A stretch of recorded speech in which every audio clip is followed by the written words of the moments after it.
ఇప్పుడు మాకు 50 మందికే లిమిట్ ఉంది, వాళ్ళకి 100 మంది ఎట్లా లిమిట్ ఉంటుంది? కాంగ్రెస్ పార్టీ వాళ్ళకి మాకు 50 మందికే వచ్చి పోలీసు ఆపుతుంది కదా, వాళ్ళకి 100 మందికి ఎట్లా పర్మిషన్ ఉంది? వాళ్ళకు స్పీకర్లు పెట్టే రైట్స్ ఎక్కడి ఉన్నాయా? మళ్ళీ మాకెందుకు లేవు? మరి మేము పాంప్లెట్లు పంచితేనే ఆపుతారు ఇంటింటికి. మా మేడం వాళ్ళు పిల్లలు వస్తేనే వాళ్ళకి ఆపుతారు, మళ్ళీ వీళ్ళకి ఎట్లా పర్మిషన్ ఉంది? అధికారంలో ఉన్నామని సరిగా మనం కూడా ఎక్స్క్యూజ్ చేయాల్సి వస్తుంది.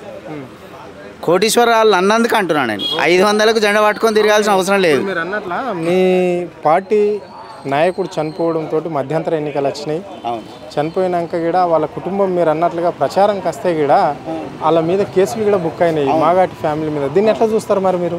మరి అంతే కదా సార్, ఇప్పుడు వాళ్ళు గెలిచే వాళ్ళు ఉంటే ఇది పట్టించుకోవద్దు. పిల్లలే కదా భయ్, వాళ్ళు ఎంత నా పతారం ఉందో అనుకోవాలి, అంతే కదా. మీకున్న గ్రౌండ్ వర్క్ మీద వీళ్ళు ఎవ్వరికి తెలియదు. వీళ్ళు తెలుసా ఎవరికైనా? ఎవరేమైనా మనమైనా ఒక స్థాయిలో ఉంటే మన పిల్లల్ని బయటికి రానిస్తామా? ఇప్పుడు వాళ్ళ నాయన చనిపోయింది కాబట్టి పాపం పిల్లలు వస్తారు, ఆ పిల్లల్ని ఆపడం ఏంది? ఆ పిల్లల్ని ఎందుకు ఆపుతారు? అంత మీరు గెలిచే వాళ్ళు అయితే వాళ్ళని ఆపొద్దు కదా, పాపం ఆ పిల్లల మీద కూడా కేసులు పెట్టిస్తారు. తీర్పు ఎట్లా ఉండబోతుంది మరి? ఏ పార్టీ మధ్యలో పోటీ ఉంటుంది? కాంగ్రెస్